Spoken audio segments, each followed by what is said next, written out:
regarded as a development of the existentialist tradition, though he was far from being a direct follower of Kierkegaard, and in fact disagreed with him on several fundamental points.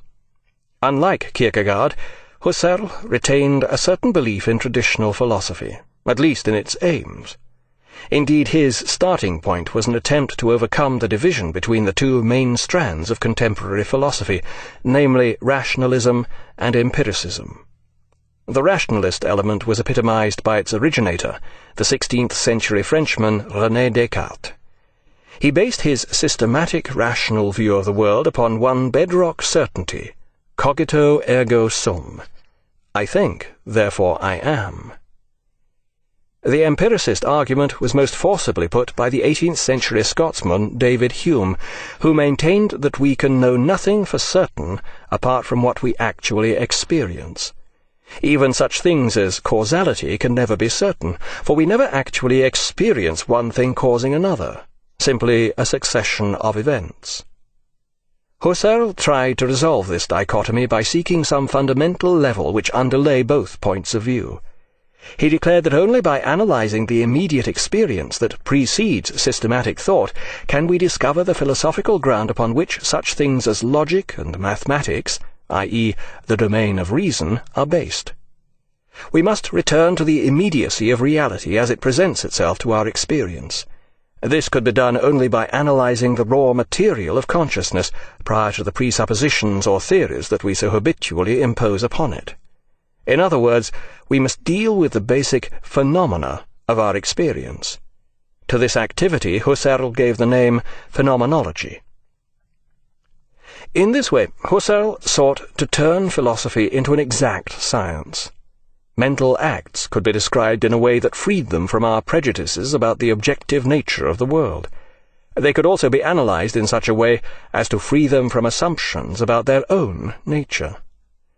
Thus, phenomenology would require a scrupulous and scientific examination of one's consciousness as well as of one's intellectual processes, so that one could determine the ultimate phenomena of experience and experience it as it is.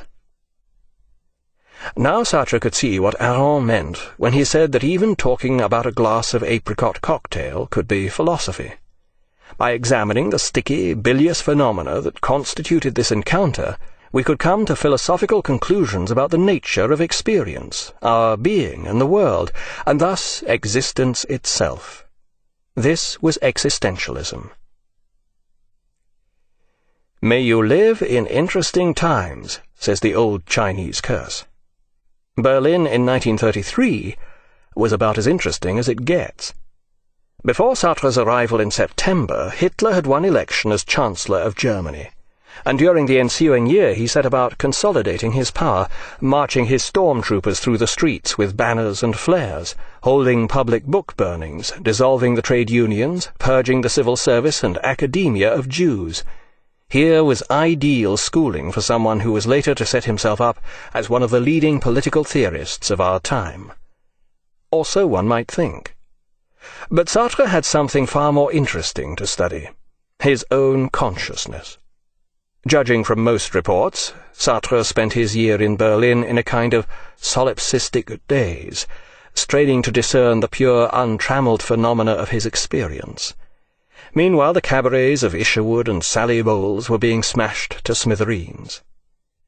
This lack of concern for the phenomena of reality, what actually went on out there and how things worked in practice rather than theory, was to become a persistent feature of Sartre's philosophical activity. With regard to the epistemology and phenomenology of existentialism, this flaw remained implicit, but it was to become increasingly obvious as he developed a more political philosophy. In 1934, Sartre returned to teach at Le Havre. Here he began to keep a notebook of his phenomenological quest. De Beauvoir persuaded him to turn this into a novel. Eventually this would be called La Nausée, Nausea. It is about a quasi-autobiographical character called Roquentin and his aimless life in provincial Bouville, Mudtown. Precious little happens, but this is perhaps the greatest portrayal of the existential condition ever written. It is a deeply involving work, but it is also something more, that rarest entity, a philosophical novel that is neither abstract nor didactic. In a profound sense, this is what existentialism is. Sartre is nothing if not ambitious here. He poses the fundamental question, what am I? But he refuses to answer this in any intellectual way. For him the answer lies in describing and brilliantly evoking the very feel of existence. Sartre's phenomenological quest had now led him to expand his notion of contingency. Hume had shown that we experience no such thing as causality, going on to expand his argument. Necessity is something that exists in the mind, not in objects. In other words, we impose it on reality. It is an assumption, a prejudice, which may have proved vital to our evolution, but this does not mean it exists in reality. Hume saw all this intellectually. Sartre's brilliance was to realize the truth of this in experience, i.e., existentially. Everything was contingent. Indeed, our entire existence was permeated with contingency. Looked at in this way, the familiar skin of cause and effect, necessity and so forth, which cover the world, simply melts away. Take, for example, what happens when we look in the mirror. To begin with, we see something familiar, but the longer and more profoundly we scrutinize what we see, the more unfamiliar it becomes. In the same way, this unfamiliarity can extend to our entire existence. We thus exist free from all necessity, all certainty. But as Kierkegaard had shown, this realization of the world's strangeness and contingency, and our consequent freedom in it, brings anguish, angst, dread. For Sartre, Roquentin, this manifests itself as nausea, which is likened to the taste of oneself, the very flavor of existence. This phenomenological quest reaches its climax in a celebrated passage where Roquentin confronts and experiences the root of a chestnut tree. In an even more profound way than one's face loses its familiarity in the mirror, for Roquentin the particularity of the chestnut tree becomes utterly alien, and yet absorbing. It no longer had the inoffensiveness of an abstract category. It was the glue of actuality. This root was moulded in existence, the diversity of things. Their individuality was only an illusion, a veneer.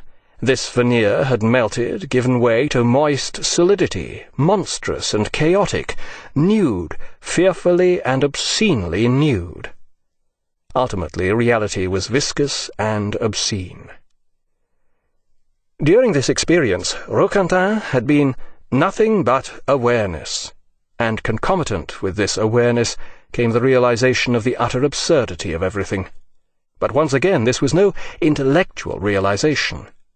This absurdity was neither a mental idea nor a spoken word, but this long snake rotting at my feet, this wooden snake, i.e. the chestnut root. I realized that I'd found the key to existence, the key to my nausea, to my whole life. I'd experienced the absolute or the absurd. Confronting this large bulbous paw, the root, neither ignorance nor knowledge mattered. The world of explanations and reasons is not that of existence. As a result of this, Sartre understood, man is what he is in the present tense, and he's only there. This had important implications for those who sought meaning in their existence. One cannot put life into perspective while living it. It steals up on you from behind, and you find yourself inside it. Sartre wrote several drafts of La Nausée, and between times wrote a series of short stories. These are less profoundly philosophical, but have a distinctly existential feel to them. In contrast to the novel, they depict various attempts to escape responsibility for one's own existence. The best of these is The Wall, where a man facing death by execution tries to imagine an existence he might have lived rather than facing up to the reality of his actual existence. Industrious as ever, Sartre also wrote directly philosophical works in which he attempted to apply Husserl's phenomenological methods to an analysis of the emotions and the imagination. In Sketch for a Theory of the Emotions, the first inadequacies of the phenomenological approach become apparent. The emotions are viewed as an evasion of the phenomenological transparency that confronts existence naked. They create a magical world of self-delusion. In seeking a theory of the emotions, Sartre avoids a psychology of the emotions. Psychology is viewed as subordinate to philosophy, rather than as an integral part of the individual. We may achieve phenomenological transparency by using our reason rather than our emotions, but its object is hardly a reasonable state. Sartre's nothing but awareness may have the intellect in abeyance, but the vision of viscous, obscene, nude reality is charged with emotion. Likewise, the consequent brave attempt to take responsibility for our own existence and act accordingly can never totally elude psychological or emotional content. It may be salutary to try to act as if we are free of our psychology, but we can never completely achieve that freedom.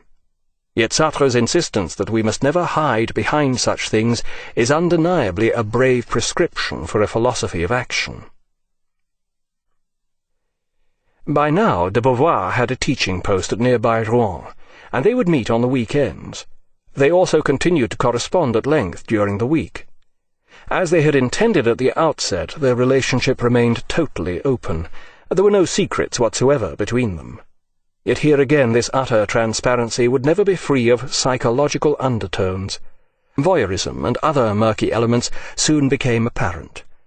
Apart from its transparency, the necessary relationship was not flourishing. Sartre and de Beauvoir no longer had sex, and the 30-year-old Sartre was developing an appetite for young girls. De Beauvoir was of course aware of this. He told her absolutely everything, in graphic detail, which seems to have appealed to the lesbian element in de Beauvoir.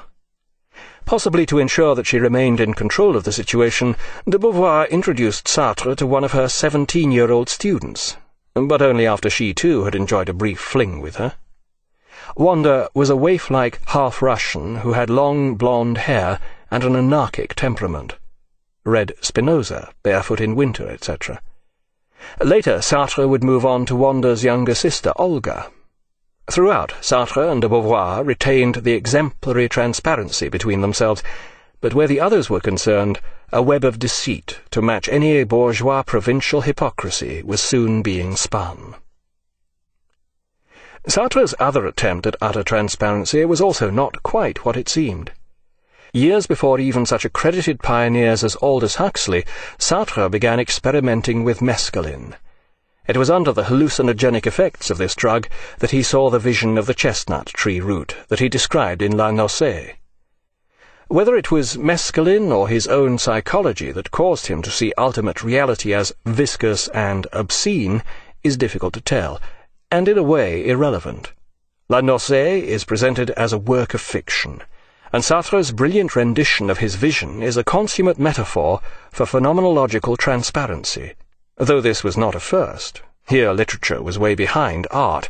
A quarter of a century earlier, a similarly brilliant metaphorical deconstruction of our suppositions about reality had been achieved by the Cubists. In 1937, Sartre managed to secure a teaching post in Paris and was able to return to his beloved left bank. Once again he could write in the cafes. This was not an affectation. The left bank had been the thriving Latin quarter, student district of Paris since well before the time of the poet François Villon in the 15th century. Many of the houses were centuries old and lacked even basic facilities such as stoves for heating or cooking and reliable plumbing.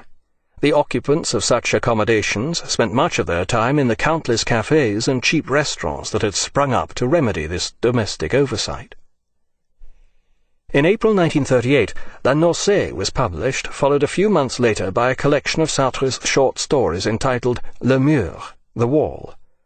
Both were received with critical acclaim, establishing Sartre as the coming left-bank literary figure.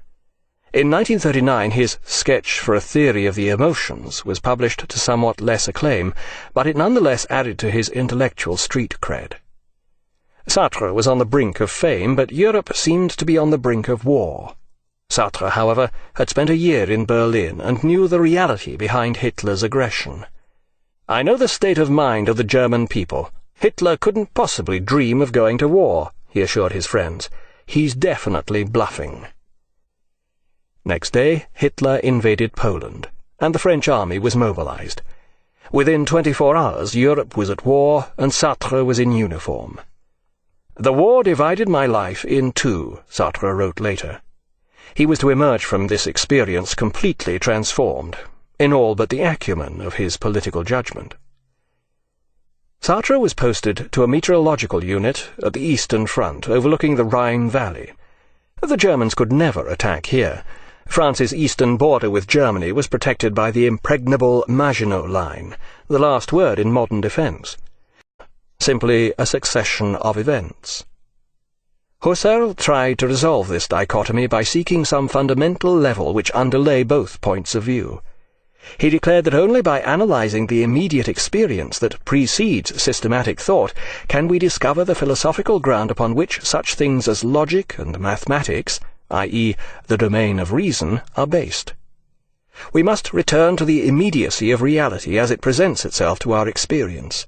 This could be done only by analysing the raw Frenchman René Descartes. He based his systematic rational view of the world upon one bedrock certainty: cogito ergo sum. I think, therefore I am. The empiricist argument was most forcibly put by the 18th-century Scotsman David Hume, who maintained that we can know nothing for certain apart from what we actually experience. Even such things as causality can never be certain, for we never actually experience one thing causing another, material of consciousness, prior to the presuppositions or theories that we so habitually impose upon it. In other words, we must deal with the basic phenomena of our experience. To this activity Husserl gave the name phenomenology. In this way, Husserl sought to turn philosophy into an exact science.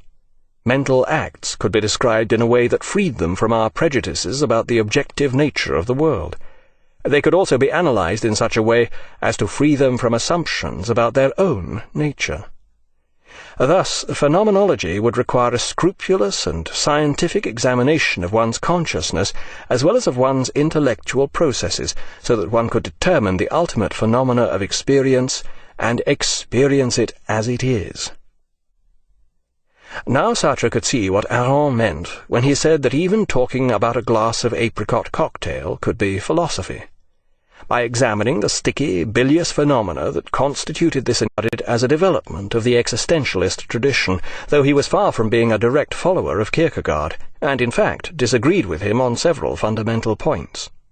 Unlike Kierkegaard, Husserl retained a certain belief in traditional philosophy, at least in its aims. Indeed, his starting point was an attempt to overcome the division between the two main strands of contemporary philosophy, namely rationalism and empiricism. The rationalist element was epitomized by its originator, the 16th century